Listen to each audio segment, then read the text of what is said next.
Bonjour très chers téléspectateurs de 3M TV, votre chaîne numérique et média en ligne de référence. Bienvenue dans cette émission Parlement du peuple où les voix se laissent entendre et les préoccupations trouvent écho. Ce soir, nous avons l'honneur de recevoir un acteur majeur du développement, le jeune leader Kelin Tamb, communicateur de la Fondation Tchata. Ensemble, nous allons plonger au cœur de l'action de cette organisation qui œuvre au plus près de nos populations. Monsieur Kelin Tamb, bonjour et merci d'être avec nous. Merci beaucoup pour l'invitation. Monsieur le communicateur Kelly de la Fondation Tchata. La Fondation Tchata est une initiative bien connue dans notre communauté, beaucoup plus dans les Lolaba profonds. Pourriez-vous nous décrire, pourriez-vous nous donner des précisions sur cette fondation depuis sa création jusqu'à aujourd'hui? Quels ont été les moments clés et les principales réalisations de la fondation? Merci beaucoup, monsieur le journaliste, pour la question posée. Vous voulez aujourd'hui que je puisse retracer les moments clés que la fondation Georges Tchata Mbov, Okay. Vous savez, la fondation Georges Tchata est une fondation qui est au cœur des actions philanthropiques. C'est une fondation qui s'assigne des objectifs très spécifiques qui cadrent avec le développement durable dans la province du Lualaba et plus particulièrement dans le territoire des Dilolo. Vous allez nous poser la question pourquoi dans le territoire des Dilolo. Vous savez, l'initiateur ou le visionnaire de la fondation Georges Tchata Mbov, lui-même le directeur provincial des recettes non fiscales du Lualaba, honorable Georges Tchata Mbov, s'est dit, étant citoyen congolais, participer au développement de mon pays, c'est mon devoir, qui est civique. Alors, je dois créer une structure. C'est cette structure-là, à travers la structure, que je dois commencer à soutenir mon entité au développement de mon pays. Voilà le bien fondé de la fondation Georges Tchata Mbov. Nous avons réalisé plusieurs réalisations. Georges Tchata, c'est un bâtisseur silencieux, un homme au cœur des actions. C'est lui qui a fait voir le vrai sens du mot développement durable dans la province du Lualaba et dans le territoire de Dilolo. Aujourd'hui, il y a la différence entre la fondation Georges Tchata Mbov, qui est une fondation purement apolitique, et le parti politique. Quand on parle de la fondation Georges Tchata Mbov, on fait allusion à des actions plus concrètes. Nous avons passé un bon moment jusqu'à aujourd'hui. La communauté a de bons souvenirs. Ce sont des souvenirs qui ont l'impact positif au sein de notre communauté. L'autorité morale de la fondation, qui est le directeur Georges Tchata de la Durnoflou, la direction des recettes non fiscales du Lualaba, nous avons observé un certain ralentissement des activités de la fondation depuis lors. Quelles sont les raisons principales des changements de rythme et y a-t-il une réorganisation stratégique des défis spécifiques rencontrés suite à cette nouvelle responsabilité de l'autorité de la fondation? Dire qu'il y a un changement de rythme, je m'inscris en faux. Pourquoi? Parce que la fondation a les objectifs qu'elle s'assigne. Nous avons travaillé toutes les actions, toutes les réalisations que vous avez vues inaugurées dans l'an 2023. Ce sont les initiatives, ce sont les actions qui ont été programmées pour l'année 2023. Et nous avons fini, nous avons inauguré, les gens et doté ces initiatives, ces réalisations à la population, à notre communauté. Aujourd'hui, vous allez vous rendre compte que notre silence n'est pas dit à un problème, soit à une difficulté quelconque. Non, mais il était question d'établir. Il était question d'établir encore d'autres réalisations pour l'an 2025-2026. Est-ce que la nouvelle position de votre autorité morale au sein de la direction des recettes non fiscales du Lualaba influence-t-elle la vision, les priorités et le fonctionnement quotidien de la Fondation Tchata? Y a-t-il des synergies envisagées ou des ajustements nécessaires pour assurer la continuité de la mission de la Fondation? Ça veut, il faut un agent. Ça veut, mais c'est juste la volonté qui l'anime, celle de contribuer au développement de son pays, de contribuer au développement de son territoire, qui est le territoire de Dilolo, de sa province, qui est la province d'Ilualaba. Rien ne peut l'empêcher. Donc, mettons de côté son statut de directeur. Okay. Avec ses maigres moyens, il continuera à imprimer sa vision. Voilà, nous sommes sûrs et certains, avec l'appui de la communauté, avec l'appui de tout un chacun, que la Fondation Georges Tchata ira de loin. Parce que sur les champs d'action, la Fondation a une vision qui n'est pas limitée, juste pour la province du Lualaba, soit dans le territoire de Dilolo, mais c'est juste sur toute l'étendue de notre pays. Est-ce que vos projets se concentrent uniquement dans le territoire de Dilolo ou bien vous êtes aussi dans d'autres territoires comme Lubudi, Sandoa? Au début de nos activités, nous avons voulu commencer d'abord par Jérusalem. C'est-à-dire commencer d'abord par le territoire qui a vu naître l'honorable Georges Tchata Mbov. Il a voulu d'abord commencer dans sa propre maison, qui est le territoire de Dilolo. Et les actions vont s'étendre dans d'autres territoires. Aujourd'hui, déjà des entités ciblées. Oui, les entités ciblées telles que Lubudi, Sandoa, Kapanga, et aller au-delà de notre province. Il n'y a pas longtemps que notre fondation, à travers les mentors, nous avions intervenu. Lubudi avait un problème, il y a la société civile Lubudi et certaines personnes qui font les champs. Ils avaient du mal, vous savez, ces derniers temps, on parle de l'insécurité alimentaire. Ils avaient du mal à acheminer les intrants agricoles de l'Ikassi vers Lubudi. Il n'y avait pas de moyens.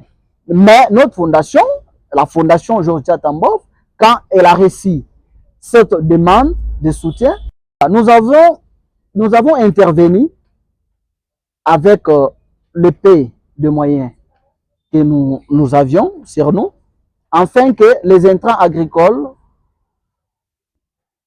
puissent arriver à Lubudi.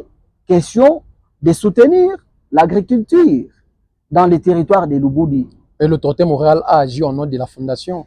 Ça, c'était d'abord dans les comptes privés, parce que c'était une demande adressée à l'autorité, soit à l'initiateur de notre fondation. Donc la demande n'était pas adressée à la fondation. Si c'était adressé à la fondation, c'est la coordination chapeautée par estimé coordonnateur Chancel Wala Kambo qui pouvait s'assurer et étudier cette demande pour y répondre. Mais nous avons accueilli cette demande et nous avons répondu. Voilà, nous avons beaucoup de choses. Peut-être que nous n'allons pas tout terminer ici en termes de réalisation. Je pense que nous allons y arriver. Et si nous pouvons parler aussi des projets, quels sont les projets de la Fondation Tchata envisage pour l'avenir? Pouvez-vous nous donner un aperçu des initiatives en cours de planification ou de lancement dans la ville de Kolwezi ou dans les territoires de Dilolo? Je ne vais pas étaler ce qui est dans notre agenda. Il y a plusieurs projets, mais nous commençons d'abord par le tout premier projet de l'année 2025. Ça sera un projet qui va lutter contre l'insécurité alimentaire dans les Lualaba profonds, avec la boutique Tchata Mbov. Ces projets-là, ce sont les cris d'alarme de la population, identifiés par le membre de notre fondation. Voilà, c'est pourquoi d'abord la population s'apprête pour accueillir avec vivacité ces projets qui vont beaucoup plus sauver les paniers ménagers dans les Lualaba profonds, pourquoi pas dans les territoires de Diloropa, dans la province du Lualaba en général. C'est pourquoi nous avons songé d'abord à lutter contre l'insécurité alimentaire. C'est cette initiative, ce projet qui doit sauver plusieurs paniers ménagers dans la province du Lualaba. Nous avons fait beaucoup de réalisations dans l'année 2023-2024. Il y a eu inauguration des hangars. Il y a eu les hangars modernes, tels que dans le marché central Adel Kainda, à Kassaji. Il y a eu d'autres hangars que nous avions érigés dans le marché de Dilolo, à la cité de Dilolo. Il y a des marchés à Kaoundou, il y a des marchés à Saluseke. Vous allez comprendre qu'il y a plusieurs réalisations. En termes de soutien, nous avions soutenu aussi les apprenants, les enfants démunis. Oui. Mais plus ou moins 5700, si je ne me trompe pas, selon les statistiques, enfants démunis dans le territoire de Dilolo qui ont été bénéficiaires de ces projets-là. Et ils ont bénéficié de plusieurs kits. À part ça, il y a plusieurs choses que je ne vais pas citer, mais c'est à la population de faire les témoignages. Déjà, vous avez l'écho. Et quelles sont les principales difficultés ou les défis majeurs que la Fondation fait face et comment arrivez-vous à surmonter ces difficultés? Merci beaucoup pour la question. Vous savez, au début, quand la Fondation Georges Tchata est née, les gens, c'était pendant la période de la campagne électorale. Les gens ont eu du mal à différencier la fondation à un parti politique, soit à un regroupement politique, à un club d'amis. Ils ne savaient pas que la fondation est là pour imprimer la vision de l'initiateur, non loin de la politique. Okay. Alors, voilà. Parce que dans la fondation, on ne parle pas politique. Les autres ont compris qu'en venant dans la fondation, nous aurons du job. La fondation n'est pas un ONG. Non, n'est pas un parti politique où on peut promouvoir les membres en leur donnant le boulot, soit en leur donnant de l'argent à la fin de chaque réunion. Non, dans la fondation, les gens doivent venir avec la sagesse, avec l'intelligence. Parce que chacun chez lui se dit, si j'aurais seulement l'opportunité de contribuer au développement de mon pays, je ferai ceci, je ferai cela. Mais dans la fondation, nous les appelons. Nous avons eu le temps de les appeler, de les expliquer. Venez avec les idées, venez avec les problèmes. Nous allons les mettre ensemble. On va travailler. Ce sont les idées qui deviendront les projets que la fondation doit exécuter. C'était un grand problème que nous avions eu à franchir déjà. On a initié des séances de sensibilisation. Nous avions fait l'essentiel. Heureusement que la fondation, les gens, bon nombre qui ont adhéré à la vision. Parce qu'on n'adhère pas dans la fondation juste pour les plaisirs oisifs. Non, on adhère à une vision. C'est pourquoi moi, quand j'ai adhéré dans la fondation, c'était pas parce qu'il y avait l'idée derrière moi une idée parlant de l'icre ou quoi, non. C'est-à-dire, c'était avant l'accession de l'autorité morale à la direction des Dirnos. C'était avant même sa nomination. Okay. C'était avant même sa nomination. 2 jours après la publication des résultats des candidats sénateurs. Il n'est pas sorti. Directement, je me suis prononcé. Je vois ces leaders à une vision. Une vision qui cadre avec le développement de notre pays, de notre territoire. Il serait mieux de les soutenir. Nous soutenons la vision.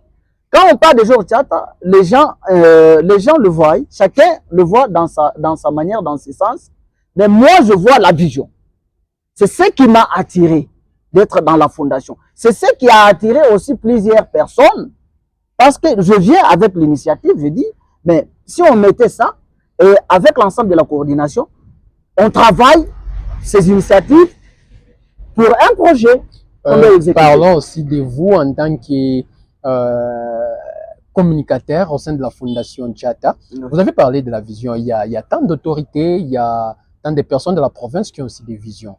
Aujourd'hui, une figure importante de la Fondation Kéline Tamba, sollicitée par d'autres autorités ici, dans la province du Lualaba.